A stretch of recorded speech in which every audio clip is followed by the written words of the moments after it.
Coy, tahu kalian dari mana bisnis besar itu dimulai? Apa? Nggak tahu? Itu aja nggak tahu kalian? Waduh, sama siapa aku tanya ya?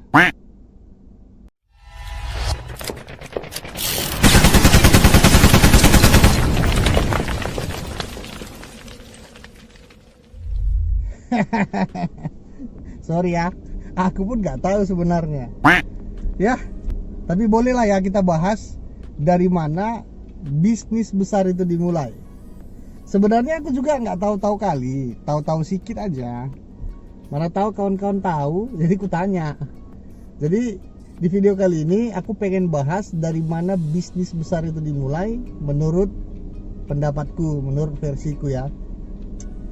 Karena kalau dibilang dari mana bisnis itu bisa besar dan dari mana mulainya, jujur aku pun bukan menjalani bisnis yang besar saat ini ya. Lagi pula besar atau kecil itu kan relatif ya, tergantung sudut pandang kita masing-masing. Karena ada perusahaan yang bisa dibilang besar, bisa juga dibilang kecil. Contoh, kalau misalnya kita bilang perusahaan di Indonesia aja ya, yang punya 5 cabang di setiap kota. Ada 5 cabang lah, ada di setiap kota. Terus dan perusahaan itu gede-gede gitu. Sebagian orang bilang itu perusahaan besar. Tapi kalau ketemu sama perusahaan yang dia punya cabang itu 100, di luar negeri ada lagi cabangnya, ya jumpa sama perusahaan yang punya 5 cabang ini, bisa dibilang perusahaan ini perusahaan kecil. Jadi clear ya, besar kecil itu relatif. Biar tahu dulu, ada kawan kemarin ngaku-ngaku punya 18 cm, udah bangga kali dia, dibilangnya besar punyanya. Kalau ketemu sama lubang 25 cm, nah jadi kecil tuh barang. Pembahasan apa ini? Oke. Kita fokus lagi ke tema kita. Fokus. Biar nggak tegang-tegang kali. Aku coba ya sharing yang aku tahu aja. Kawan-kawan boleh ikutin, tapi kalau kawan-kawan rasa ada yang perlu ditambahin, kolom komentar terbuka lebar buat kawan-kawanku semua. Ya, kita saling membantu, saling sharing, saling berbagi pengalaman. Jadi channel kita ini bermanfaat bagi banyak orang. Setuju ya? Oke. Yang pertama menurutku adalah alasan yang kuat dari diri kita untuk mau membesarkan bisnis yang kita jalani saat ini. Kita sepakat dulu ya, semua bisnis itu dimulai dari yang kecil. Dari bisnis yang kecil itu berkembanglah setahap demi setahap, lalu kemudian menjadi bisnis yang besar. Lalu alasan apa dari bisnis yang kecil mau kita besarin? Kadang-kadang ada orang yang berbisnis sebenarnya tujuannya itu nggak kepengen besarin, tujuannya hanya sampingan aja. Yang penting bisa makan, yang penting nggak ada utang, atau yang penting utang bisa dilunasin udah cukup. Nah, orang yang modelnya kayak gini, kalau mindset bisnisnya seperti itu, ya pasti nggak akan mungkin bisa membesarkan bisnisnya. Jadi topik kali ini nggak cocok buat kawan-kawan semua. Tapi kalau kawan-kawan berpikir terbalik dengan yang pertama tadi, kita menganggap bisnis kita ini adalah yang utama. Kita nggak punya pekerjaan yang lain, kita nggak punya bisnis yang lain, cuma satu ini aja doang. Dan kita mau fokus di sini karena kepengen bisa punya mobil, kepengen bisa bahagiakan orang tua, kepengen bahagiakan istri mungkin, atau suami mungkin, atau anak mungkin, atau orang-orang yang kita sayangi yang lain lah. Dan lebih mulia lagi kalau kawan-kawan semua berpikir, kalau aku harus besarin bisnis ini supaya aku bisa banyak buka lapangan kerja, dan membantu banyak orang. Itu mulia kali. Jadi apapun yang harus kulakukan, aku mau banting tulang, jungkir balik, kaki jadi kepala, kepala jadi kaki, untuk bisa besarin bisnis ini. Everything I do, so bahasa Inggris lagi.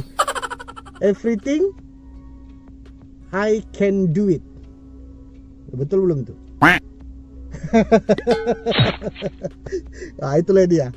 Oke.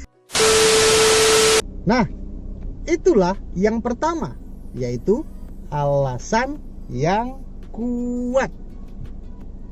Tapi nggak cuman berhenti di situ. Setelah kita punya alasan yang kuat, masalah belum selesai, cuy. Ada masalah baru, cuy. Apa itu? Masalah modalnya nggak ada atau modalnya kurang. Terus nggak ngerti cara besarinnya gimana. Nggak ada yang bimbing. Nggak ada waktu. Dan urusan-urusan yang lain banyak lah. Aduh. Maka yang kedua adalah dari mana bisnis besar itu dimulai, yaitu kemauan yang kuat. Jadi aku kasih contoh, kawan-kawanku semua di sini, bantu jawab ya. Kalau suatu malam kawan-kawan ini terbangun dari tidur dan ngerasa perut kawan-kawan ini lapar kali. Di luar hujan deras pula, dan di rumah gak ada makanan sama sekali. Yang ada cuma air minum, air putih doang. Kawan-kawan ini udah lapar. Pergi keluar rumah, lihat ke tetangga samping kiri kanan, kedai-kedai atau warung-warung semua udah tutup. Kalaupun ada buka, itu adanya sekitar 25 km dari rumah. Nah, perjalanan kurang lebih 1 jam lah itu. Pertanyaannya, apa yang kawan-kawan lakukan di tengah-tengah perut yang udah lapar kali? Tahankan aja, banyak-banyak minum air putih aja, terus bantai aja bobo, nah, tidur. Habis itu berharap besok pagi bangun dan ya bertahanlah dengan perut yang lapar itu, tahan-tahanilah. Mudah-mudahan besok pagi udah buka lah, baru situ makan. Atau yang kedua, kawan-kawan tetap keluar rumah, naik motor, bantai itu hujan-hujanan, perjalanan 1 jam, yang penting bisa jumpa rumah makan dan makan pada malam hari itu juga. Nah, kalau kawan-kawan disuruh milih, kawan-kawan milih yang mana? Tahankan aja dengan banyak-banyak minum air putih, atau yang kedua tadi, apapun ceritanya, cari di mana ada rumah makan, nah makanlah di situ. Berapapun jauhnya, apapun masalahnya, akan kawan-kawan hadapi. Pilih yang mana? Yang pertama, apa yang kedua? Kutunggu ya. Jawab dulu di kolom komentar. Kutunggu 1 jam, mulai dari sekarang. 1, 2, 3, 4. A few moments later. Nah, kalau kawan-kawan yang menjawab minum air putih aja deh, bantai aja tidur, besok pagi kan ada warung atau rumah makan yang buka, di situ aja baru makan. Berarti kawan-kawan tergolong orang yang tidak punya kemauan yang kuat. Lapar sih, lapar. Tapi kalau tengok cuaca di luar hujan, perjalanan 1 jam, nanti dulu deh, besok aja deh makannya, masih bisa kok tahankan lapar. Nah, itu kalau kawan-kawan jawaban yang pertama.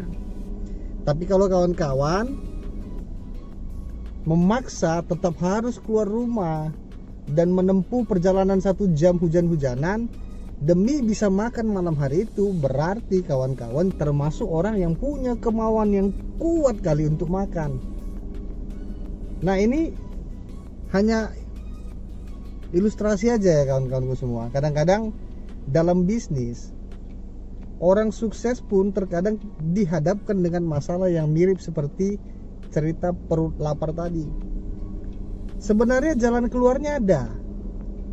Hanya kemalasan kita aja untuk menyelesaikan setiap masalah-masalah yang kita hadapi untuk bisa membesarkan bisnis kita. Jadi akibat dari rasa malas itu, kita menunda. Besok lah, minggu depan lah, tahun depan aja lah, ini masih sibuk. Ujung-ujungnya rasa malas itu semakin lama semakin besar. Dan pada akhirnya kita nggak berbuat apa-apa. Mimpi-mimpi yang dulu pernah ada, alasan-alasan dulu yang pernah ada, yang sudah pernah ada dalam hati dan pikiran kita, akhirnya hilang begitu aja. Nah, untuk topik tips mengatasi rasa malas ini, next video aku akan buatkan buat kawan-kawan semua. Karena ini pun dulu mantan pemalas, tapi aku bisa keluar dari zona malasku. Aku keluar untuk membangkitkan masa depanku, membangun masa depanku. Setelah aku punya alasan yang kuat tadi, aku harus punya kemauan yang kuat. Dan yang terakhir, dari mana bisnis besar itu dimulai? Yang ketiga, yaitu konsistensi. Yes, konsisten adalah suatu cara untuk menghasilkan persistensi. Jadi kemauan yang kuat ini sifatnya bisa angin-anginan, coy. Panas-panas tai ayam, coy. Hari ini kita bisa kaki jadi kepala, kepala jadi kaki, tapi besok hasil nggak nampak, atau mulai rasa malasnya mulai muncul, terus tiba-tiba ada masalah yang mengganggu. Akhirnya kita nggak bisa lagi punya kemauan yang kuat seperti yang sudah-sudah. Ya, jadi saat ini kawan-kawan harus melengkapi syarat mutlak agar bisa menjadi atau membesarkan bisnisnya kawan-kawan semua. Sudah punya alasan yang kuat, sudah punya kemauan yang kuat. Nah, ini dia yang ketiga, adalah konsisten dalam melakukan atau membesarkan bisnisnya kawan-kawan semua. Karena dengan konsisten pasti hasilnya persisten. Next, aku juga akan buatkan video khusus untuk bagaimana mencapai target dengan konsisten. Ya, ada videonya, materinya udah aku siapkan. Jadi itulah menurutku dari mana bisnis besar itu dimulai. Jadi itu dululah video kita ini, cuy. Udah agak kering juga tenggorokanku. Minum dulu aku bentar lagi.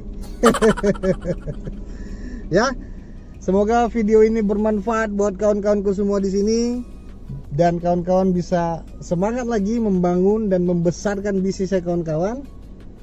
Kalian share atau kalian bagikan lah materi atau video ini buat orang lain, buat orang banyak, sehingga banyak kawan-kawan semua yang di luar sana mungkin dulu punya alasan yang kuat, tapi dia nggak punya kemauan yang kuat.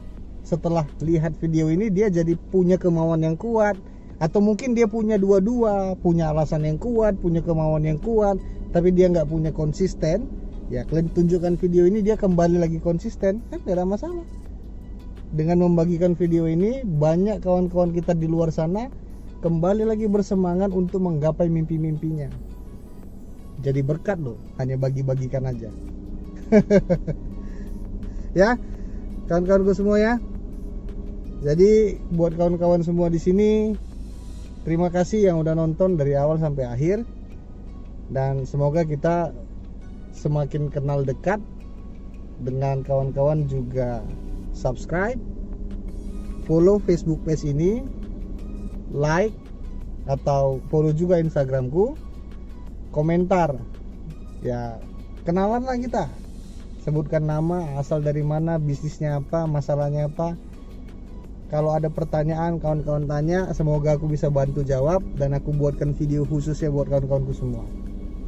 Itu aja dariku pribadi hari ini di materi kali ini.